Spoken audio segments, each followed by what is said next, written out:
Hi everyone, it's Bob Perkins with aa-isp's Inside Sales Studio, bringing you this week's Monday Morning Sales Minute. We have a real treat for you this week. We actually have Sean Carey from Teradata with us. How you doing, Sean? I'm good, thanks. You know, Sean is actually a frontline rep. He's a lead development rep, an SDR, LDR. So he's actually on the phones a lot, and it's going to be great to hear from him today. He's going to talk to you a little bit about best practices with building relationships between SDRs, LDRs, and their field sales executive counterpart. So, Sean, welcome to the show today, and would love to just have you give us a little background about your role as an LDR. Well, it's pretty straightforward, pretty simple, but essentially what our job is to set up new meetings with new contacts for our account executives, our field sales organization. And we do that in a couple different ways. We do get what we call inbound leads from our marketing department, where they send us folks who have, downloaded a white paper, what have you, might be interested in a certain topic.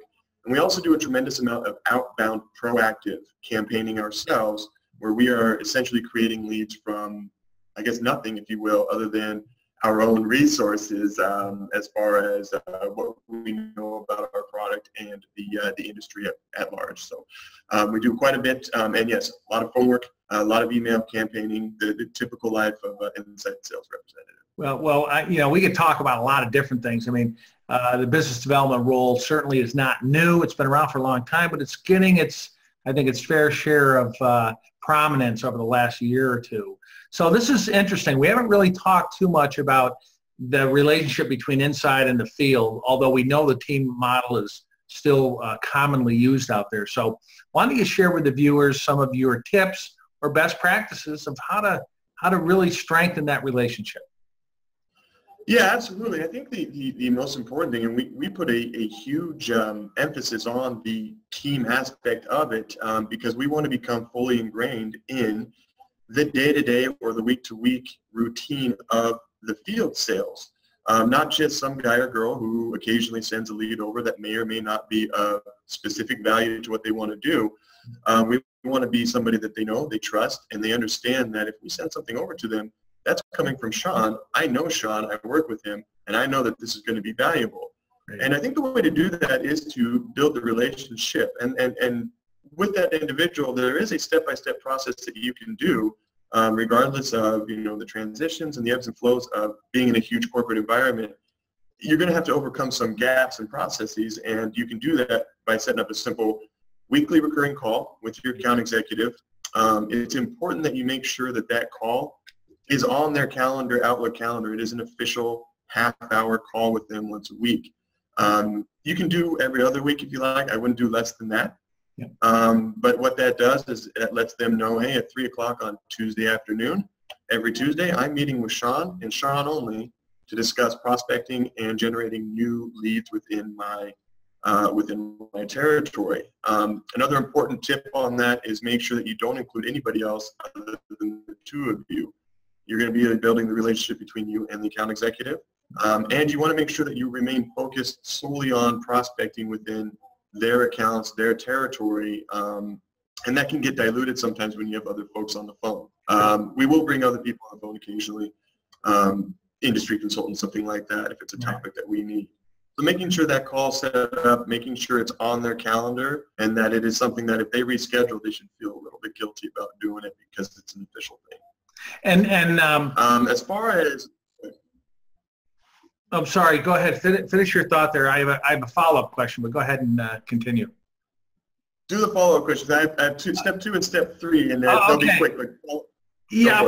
I was going to ask, in our own aa-isp research, we found out that lead quality is still a pretty big issue, especially with frontline reps and leaders. So do you discuss quality of leads as well, and do you kind of have this understanding of what is acceptable, what isn't? Perfect segue into step 2, Bob. Okay. So step 2 is to be prepared for the call and know what you want to ask, what you want to talk about, what you want to learn from that account executive. And it may differ if it's a brand new account executive into the territory to a veteran and you're the new person in the territory. But essentially what you want to learn is, Mr. and Miss Account Executive, what is important to you? What are the titles that you're looking for? What is the kind of the day-to-day thought in your head as far as what you want to do and how you want to go about generating new business within your territory? And when you find out the account executive's likes and dislikes, you can start catering your leads to their preferences, creating kind of a uniquely valuable product for them. So if they like only high-level people from, certain departments, well, that's who I'm going to target. And if I get something for that, well, they can't say it's a bad lead. This is what you said was a good lead, right? Yeah. So those are the types of things you want to establish early on and get in the conversation of is what is valuable to you, because that's what I want to go after. That's great. Those are two really good tips. The weekly call is so critical. I remember working with some organizations that they actually outsource the lead gen, the appointment setting, and I'd go to the outsource and I'd say, how often do you speak with the field rep? And some of them never. Like, how do you do that? So that's a good tip, and expectations on the type of criteria and qualification on the lead. We're kind of winding down with our time because this is a Monday Morning Sales Minute, but any final tips or thoughts you'd like to share with the viewers this morning? I think one, you want to make sure that you maintain the consistency in the meetings. Come prepared for every meeting, whether it's the first one or the 100th. Make sure that you're always talking about what worked, what didn't work, and what you're going to do differently the next week.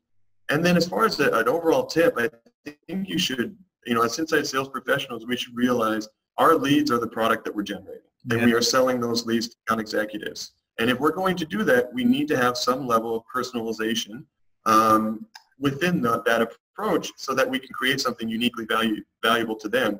And the trust and the loyalty and the production that you get out of that is just, putting a number on it will always be too low because it's an incredibly valuable thing. I love what you just said. And today we have thousands of new jobs around business development where there's some younger, less experienced people coming right out of college into this role. And what I just heard you say is, focus on the quality, focus on the personalization. You got a number, you got some metrics you got to hit. I get it, but don't, lose sight of the qualitative piece to these leads. Absolutely. Always hit your numbers, but if you can do it with the long-term game in mind, you're going to have a lot more success and I think present yourself a lot more opportunities, career, and especially for a young person, I think that should be an attractive thing to think about. That's fantastic. Well, look, Sean, thanks a lot for joining us this morning on the Inside Sales Studio. Hey, if you're an LDR, BDR, SDR, a person out there that makes a living by finding new leads and setting appointments, we want to hear from you. So try out some of Sean's tips and then give us some feedback. How is it working for you? And, let's kind of keep this theme of SDR best practices alive. And Sean, maybe we'll have you back on for a follow-up discussion around maybe or one of your field counterparts. Let's bring the two of you on, and we'll get their perspective on this teaming in this relationship. Well, that would be cool. We'd love that. Anytime, Bob. We appreciate being here. Yeah, you bet. All right, everyone. Thanks a lot for listening today. Until next Monday, good selling. This is Bob Perkins signing off from aa-isp's Inside Sales Studio. Bye-bye.